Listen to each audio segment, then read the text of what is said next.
manzon Allah sallallahu alaihi wasallama har ya koma ga Allah itiqadin ahlus sunna bai faɗi wanda zai zama shugaba a bayansa ba. Kun san hikima? Duka amintattun nan wajen mutum 300 da manzon Allah sallallahu alaihi wasallama ya bari a matsayin sahabbai, kowannen su yana da kirki. Har ya koma ga Allah bai gaya musu cewa in na tafi ku zaɓuwa na ba, sai shiru ya bar su. Bayan annabi sallallahu alaihi wasallama ya koma ga Allah sai aka zo aka yi mitin wa ya fi cancanta, wa ya fi kamata.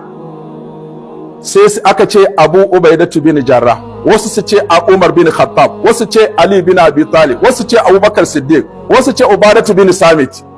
Sai sayyidina Umar ya ce tsakaninku da Allah kuna ga akwai wanda ya kamata ya shiga gaban sayyidina Abubakar din za a yi zaɓe?